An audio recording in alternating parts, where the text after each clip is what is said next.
Hi, I'm Katrina German, and today we are talking about digital marketing, one of my absolute passions. So I am going to share with you my presentation here. And it's basically digital marketing to compete in the global arena. And Wesk has asked me to put this together to really share with you some of the interesting opportunities that are available for you for your business in the digital space. So what we're going to talk about is what is digital marketing? What is it different from regular marketing, that sort of thing.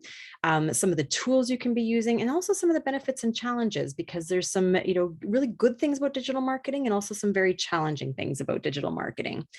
We're going to talk about market research. So how are you finding out about your markets, what they need, what kind of messages might really be appealing to them? Who are they?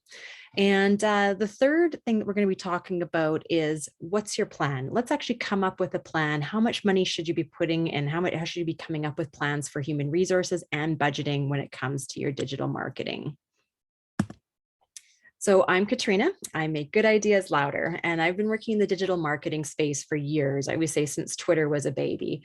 I've been very fortunate to work on really cool campaigns. One of my very first ones, I had been involved in adult literacy for years, and I really was very excited. I was looking at Twitter and I was like, oh, I really think I can see how I can make things trend.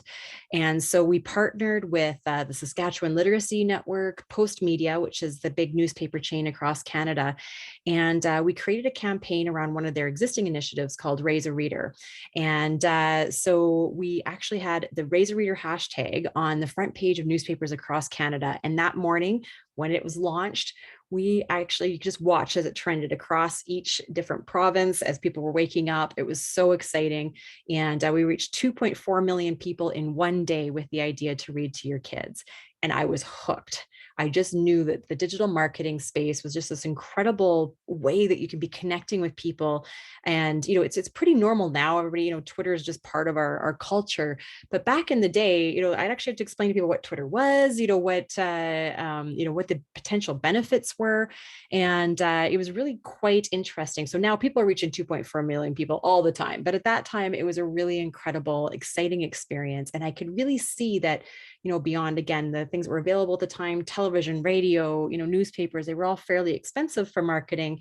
And this just seemed like an opportunity where it felt like if you put in some time, which again, don't forget that's an expense too, but if you put in some time, a little bit of money, you can really have some really cool results.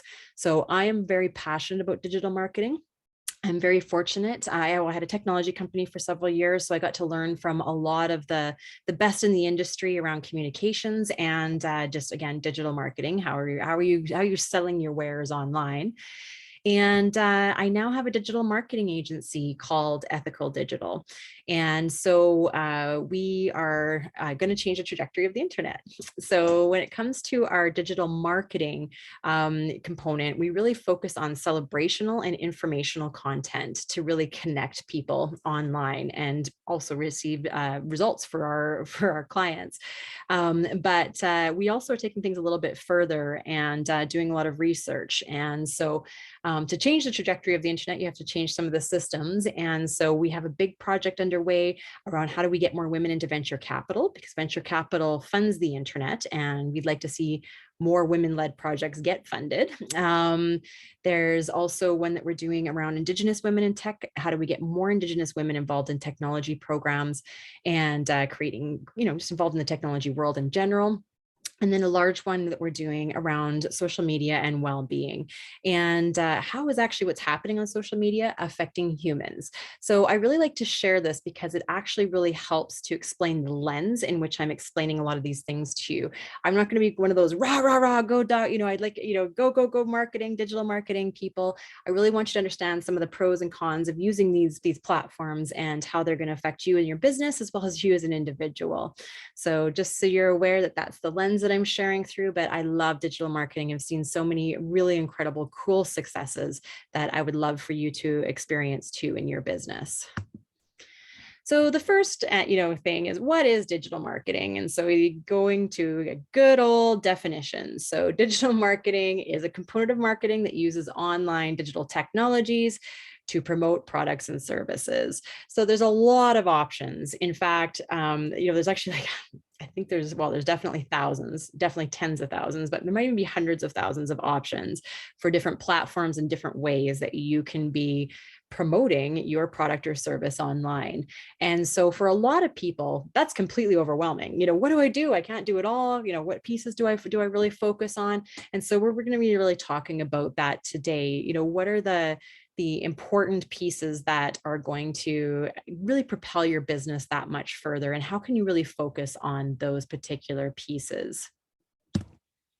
So there's, as I mentioned, there are so many different options out there. And so when it comes to this idea of which one do you use, where do you even start, what are the benefits, what are the challenges, I'm going to really concentrate. First of all, one of the things is if you know your audiences and your clients and who it is that you're trying to be speaking to, when it comes to digital marketing, the thing that you want to do is find out where they are already. There's no point in trying to get, a client base on TikTok if they're never going to be on TikTok. They're not there already. But, maybe the people you're talking to are actually on Facebook already, or they're getting the school newsletter. There's different ways and that people are receiving information. So find out, and that's, we'll talk about this in market research, but very first, where are your people already that you're trying to talk to? Don't try to make them change behavior. Just try to find them and reach them there. So there's so many different tools. And so we're really going to focus on sort of the top ones when I'm chatting: the Facebooks, the Twitters, the Instagrams. There's also, Pinterest is a really great option for reaching women, professional women who have money. So if you have products that would appeal to women, Pinterest is an awesome platform for that. And so I'll be kind of focusing on some of these other, the kind of the big ones that we're used to speaking about. And in general, the benefits and the challenges are really interesting when it comes to these platforms. And we're in an interesting time because people are starting to recognize that we've had a few years of, feeling like a lot of these platforms were, just there for us. And then you realize, you're getting to use them for free. They have to pay for this stuff somehow. And, what are the repercussions of some of the business models for these platforms? So I'm going to specifically talk about Facebook just because it's been in the news a lot lately. And there's a good chance that if you're going to be marketing, Facebook's going to be one of your platforms.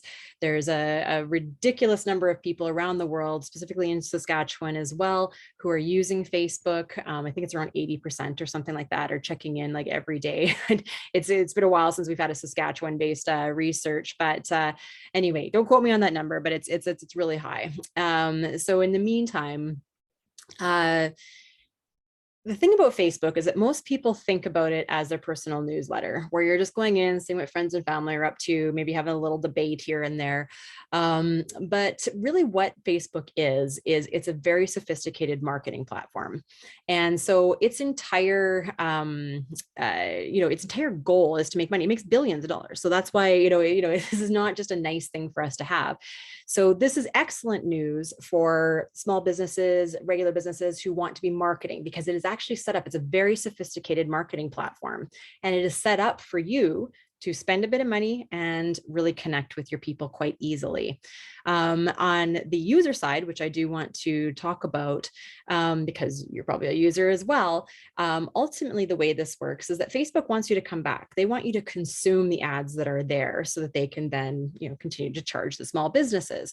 So they're only going to show you things that make you happy, because if you see something and it's starting to upset you, somebody who has a different philosophical belief, maybe a different political system, maybe feels differently about vaccination than you do, you might get so frustrated you leave, at which point you're not consuming the ads anymore. So what they've done is they've created these algorithms to make you come back. So they only show you things that you want to see, or they think you want to see, based on all of your activities online, not just on Facebook, but everywhere you go. By the way, Facebook's kind of following you around. They know everything that you're doing online. And so they really do have a good sense of who you are, what things are going to appeal to you. They share those things with you to keep you there. But from the personal side too, we're seeing a lot of volatility online and people having very, very different beliefs. And this really feeds into that, where basically, if you see somebody saying something that you don't like, you might leave. And so again, if someone sneaks into your, you're really focused on, let's just pick something in the middle. We're not going to pick vaccinations or masks, but let's say I love apples, you love oranges. And so I'm apple, apple, apple. They're only showing things that are making me happy. And so I get to see all my friends who also love apples. So suddenly I feel like I'm not alone in loving apples and being right in loving apples. Everybody in my community loves apples. So therefore apples are the best. And then every once in a while, someone with an orange belief is going to sneak into your feed and be like, I love oranges. And so instead of it just being like, that person has a different thought than I do, now we're in the position where they're not just insulting me by loving oranges, they are insulting my entire community, which it's not your entire community, but it feels like it because that's all you're seeing is the things that agree with you. And so when the orange conversation comes in, it can be really quite offensive. So just as a user, this is just something, again, my ethical digital hat on, always be aware, to try not to get too emotional or drawn into things online in that, oftentimes it's because of the setup of the structure. They're making you feel like, oh, I have to defend my entire tribe, everybody I know, and everybody who loves apples. And in the meantime, this person's over here talking to all the people who love oranges, and everybody feels just as right. And it really gets difficult to keep those communication pieces open. So, as a user, please go in, really recognizing that you are being manipulated a little bit just by the simple part of the algorithms. But now that I've said my public service part of this as users, that you're aware of it, there's the other side of it. From that business perspective, the opportunity to use these platforms and be able to connect with people who are genuinely looking for you, that is the amazing thing that can happen. Because here's the thing about digital marketing. We had the definition, that sort of thing. And there's some people who may feel like, oh, I hate marketing. It feels like I'm, sleazy salesperson, that kind of stuff. And for me, the way I look at it is, you started your business because you believed you had a product or service that you could offer to the world and make their lives better. And so honestly, it's almost your responsibility to make it very easy for the people who need you to find you so that you can connect and, serve that issue that they're dealing with, that you originally started your business to help them with. And so really it's about making it easy for people to find you when they need you. So it's almost a public service for people. You really do need to make it super easy so people can find you and make a purchase. And so you really want to focus on the platforms that are actually going to be getting people to that purchase space, because building a big audience and all that kind of stuff, that is wonderful. That's part of brand building, which is sort of a separate thing than what you're probably going to really need as a small business. So you kind of want to do both. There's brand building and then there's sales. But you really, especially when you're just starting out, and well, really almost any business too, you really want to focus on the activities that are bringing you sales. So you could have only like 100 people who like your page, but you're getting a few sales, a week kind of thing just from that and from the ads that you're putting out. Awesome. That's the win. So, when you're thinking about your digital marketing, again, both are important. You want to build that brand. You want people to trust you. You want them to, know your name and be top of mind. But the real thing that you need to be thinking about when it comes to your digital marketing is how is this going to actually affect your sales? And are you seeing a return on investment for the amount of time and money that you're putting in? Is that actually resulting in sales? And so that's a really important kind of thing to balance and be thinking about as you're going forward. So I'm not going to talk about any tools specifically. I did talk about Facebook a little bit, but in general, across the board, most of these social media platforms are using these algorithms that are influencing people to try to make it easier for them to find each other, for commerce, for people to buy and sell. And so best to take advantage of it because it's a really amazing opportunity for small businesses to make the magic happen. So market research is another thing that Wes wanted us to touch on. And market research is a really interesting area. I love market research. I just think I think every business should start, just understanding who you're talking to, where are they, is it a market that's growing bigger, is it shrinking, are you kind of going into an area that's kind of fading away, or are there other areas that you kind of created your product or service for this angle. And then all of a sudden, you do some market research and you're like, whoa, there's a whole load of people who could use my product or service, but in a slightly different way.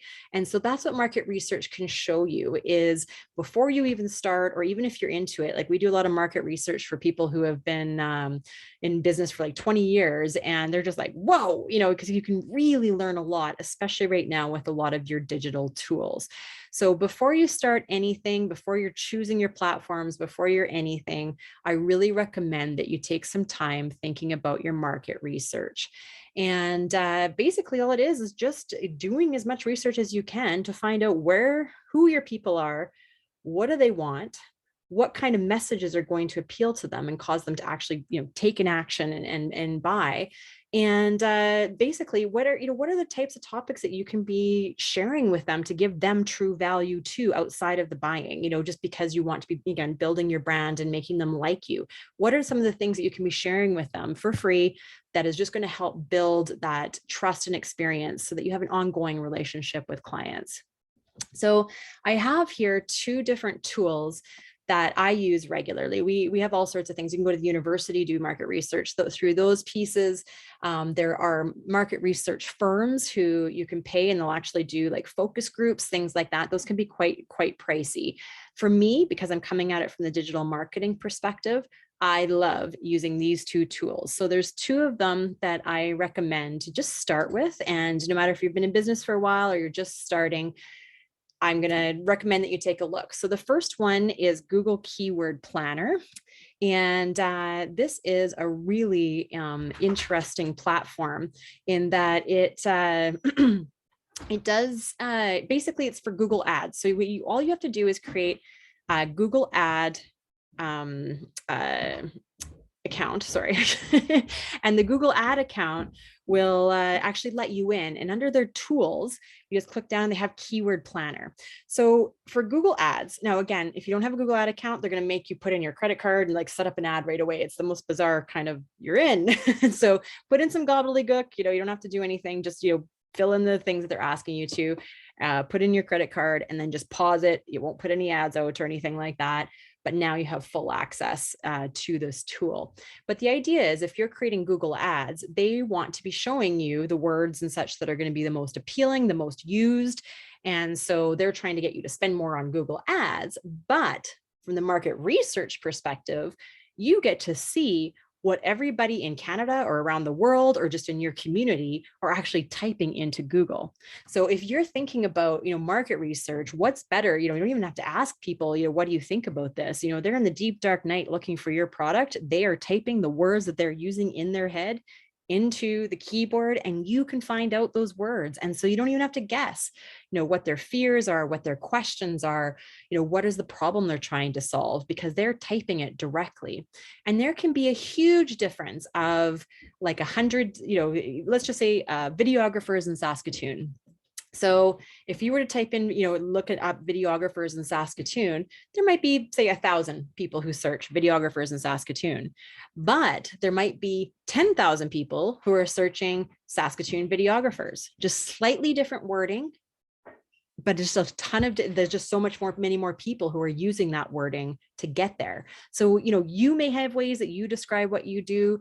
Your industry may have ways that they describe what they do, but none of that matters. What matters is what your client describes when they're thinking about what they need that's related to your product or service, and they're typing it into Google, and you have full access to that information. It can be such a valuable tool to help you understand, what it is that people are actually putting in there. So I highly recommend going in, get your Google Keyword Planner set up, and you just type in a bunch of terms. So if you're selling herbal teas, you just put in herbal teas. And funny enough, I've actually done this search before, and I happen to know that chamomile jumps up first. And so you may want to, you're like, okay, chamomile is a tea. And so not only are you realizing that there's a whole group of people who are very interested in the specific chamomile direction, you might be putting that into your website, more chamomile, so that Google will send more people to you. You might be making it a profiled product because you know that more people like chamomile tea than other things. There's all sorts of things that you can be doing with this information in order to be really truly connecting with clients and potential clients. The second resource that I'm going to recommend for your market research, especially when it comes to digital, is a website called Answer the Public.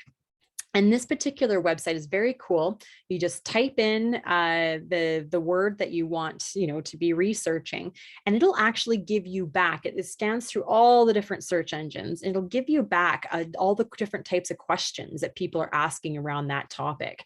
And so it's not as deep as Google Keyword Planner. It's mostly questions, but a really great resource for picking blog posts, that sort of thing. But I do recommend just playing around with both of these tools, because these are some of the best ways to do market research that are free and that are available to you, and will just give you these crazy insights into who your clients are, what their issues are, what they need to be hearing in order to, again, make that purchase or feel better about your brand, and also what directions you should be going in as a business. So I really recommend doing that type of market research. But there are all sorts of market research. You can be doing, going to look at your competitors online and really evaluating what's working for them. What kind of posts are they doing on Instagram that are actually getting, all the likes and potentially going through. There's all sorts of ways, of looking at that. So, as you're going through your market research, you really want to be thinking about what's a tool out there that can give me some insights into what people are thinking and can really help me develop a plan for going forward when it comes to my market research. And so, coming back to the overall concept of this entire presentation is that some of you are going to have businesses that are just focused locally. And so when you're doing this research, just focus on, Saskatoon, and what people in Saskatoon are searching for, that sort of thing. But others might be like, hey, I want to go nationally, I want to go global. And so this is also a time where you're going to be looking and trying to figure out, okay, where are the best places for me to go? So a lot of times in Google Keyword Planner, there'll actually be information in there, and it'll say videographers in Toronto, things like that. And all of a sudden I was like, well, I was just going to focus on, being a videographer in Saskatoon, but wait, there's a whole market in Toronto that people are just searching for specifically for that particular city. I know that I might want to expand into that city eventually, or maybe I'll just get a start and I'm going to just go into Toronto. And this research is going to show you a lot of these different trends, different locations, different, just different places where people are super excited about, your particular topic. And it might be a different country. It might be, the Philippines, is very interested in videographers. That might be a bit difficult to service, but in the meantime, this was going to show you some of those countries, some of those areas. You just have to take some time to dive in, schedule some research time, because there's no point in putting together a whole plan just based on your mind if you're kind of basing that plan on a false base of information where you think something's right but it's not quite. Go get the research, find out what you're building, and create a plan around some real solid foundations. And it'll make you feel better because you're like, hey, I know I'm making a decision based on research, not just on my gut. And it'll also really help if you're going for investment or further funding or anything like that, because you can say, here's my plan and here's why. I actually can see this market research. I know that if I'm going to do this, I need to go to these different locations, or I need to really get deep into this area, or I've developed my entire, service or product in this direction, but I see I need to expand it this way because this market research is showing me that there's actually more of an interest in herbal teas, green teas than herbal teas. Sorry, I'm jumping all over with my examples, but anyway, market research is very incredible. There are 2 tools here that are like just amazing, but there are a lot of ways of approaching your market research. Don't skip this step. So next question, what's your plan? How are you actually going to take a look at this, giant thing where there's, so many options to do. So I actually wrote a book called Action Tracking. And in there, I actually talk about the different steps of the plan. So I'm just going to run this by you very quickly. So first of all, you have a product, service, something you're incredibly passionate about. So just start there. Then basically what I like to do is do the market research. So I go in, take a look, find out as much information as I can. What are the fears of people? What are their hopes, dreams, that sort of thing. And I actually pull out those statements. So again, videographers in Saskatoon versus Saskatoon videographers. I'll choose, the one that has the highest searches. I'm just going to say videographers in Saskatoon. And then what I do is I actually go to Facebook and I set up some ads and I'll test them. And I'll be like, which one of these ads is going to get the most people to my website and to appeal to the most people? And so in Facebook, it's great. You can use other platforms too. I just like Facebook because it's cheap and it's relatively easy to create ads. And you can do a lot of testing there. Again, this is the whole idea of Facebook. And so it's one of those things where, you can go in, put up about 10 different messages, test them. And you can also find out, okay, well, I'm assuming that my audience is women age 35 to 45 in Saskatoon. But all of a sudden you might be testing there and not really getting a lot of uptake. And you might be kind of looking at those numbers and saying, like, I thought this would be more popular. And then maybe you realize that actually it's their husbands who are going to be buying things for them. And so it's actually that you want to be advertising to their husbands. So you actually can test that too on Facebook and do all sorts of testing to find out and test the audiences, all that kind of stuff until you're not just kind of guess who your audience is and who you're trying to talk to. Here are the people that I am talking to. Here are the people that I'm selling to. Here are the people who are going to take an action and go to my website and think about buying. From there, I then take the, everything I've learned in terms of here are the marketing messages that are actually working, here are the things that are not. And then I decide where I'm going to go with it. And so, what platforms am I actually going to put my time into? And so a lot of times, Facebook's always a good bet because almost everybody's on there, but it might not be the right place.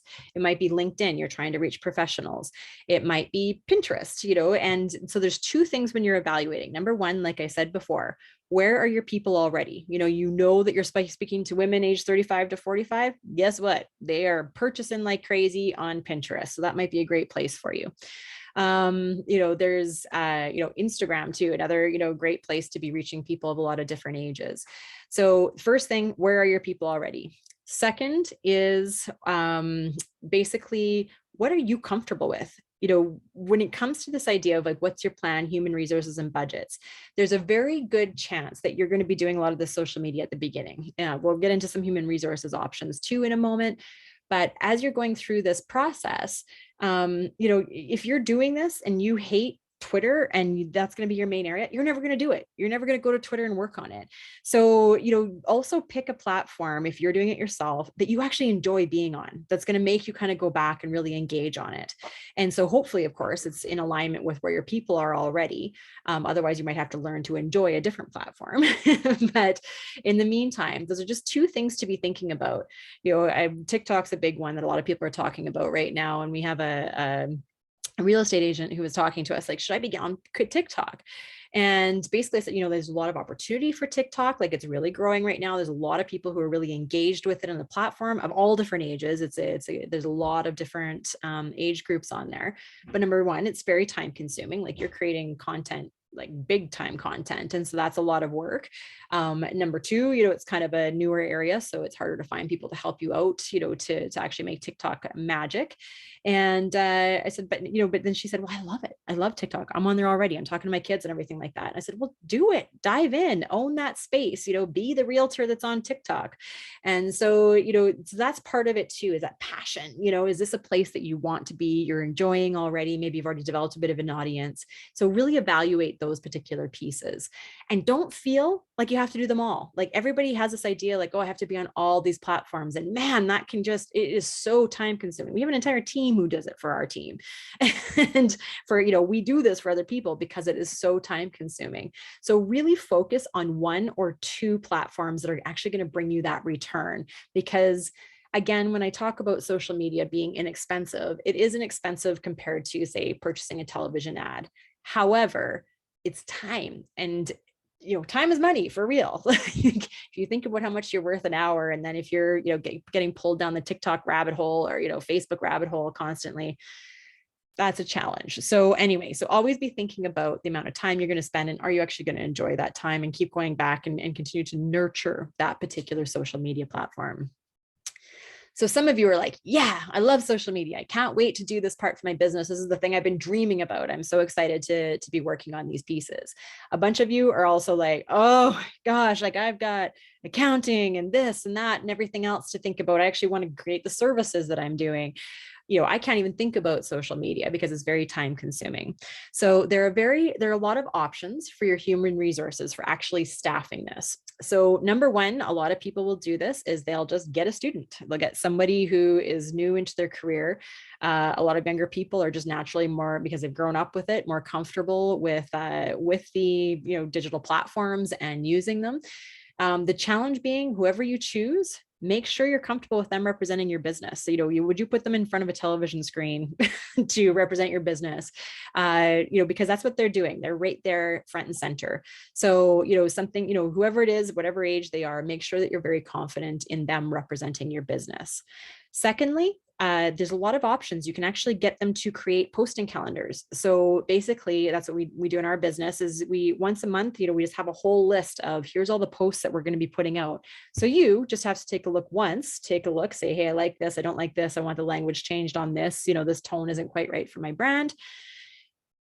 Then we will update it and then schedule it. And that's exactly what someone who's working with you should be doing as well, is updating and scheduling and all that kind of stuff too. But you should have one chance to quickly approve so that you know that you're on the right track. Other things you can do, there's all sorts of groups out there who do it. One of the places you can go if you're looking for somebody is Upwork. That's people tends to be from a lot of different countries who are looking to work with people internationally, but they also tend to be a lot more inexpensive than hiring somebody in Canada. So Upwork is a place where you can find a lot of people. Again, make sure you find somebody that you can trust, that you're comfortable getting access to your social media platforms, that sort of thing, so that they can do that work for you. But that is an option, and that website is called Upwork. Other things that you can do too, of course, is, agencies or, just people who just focus just on social media.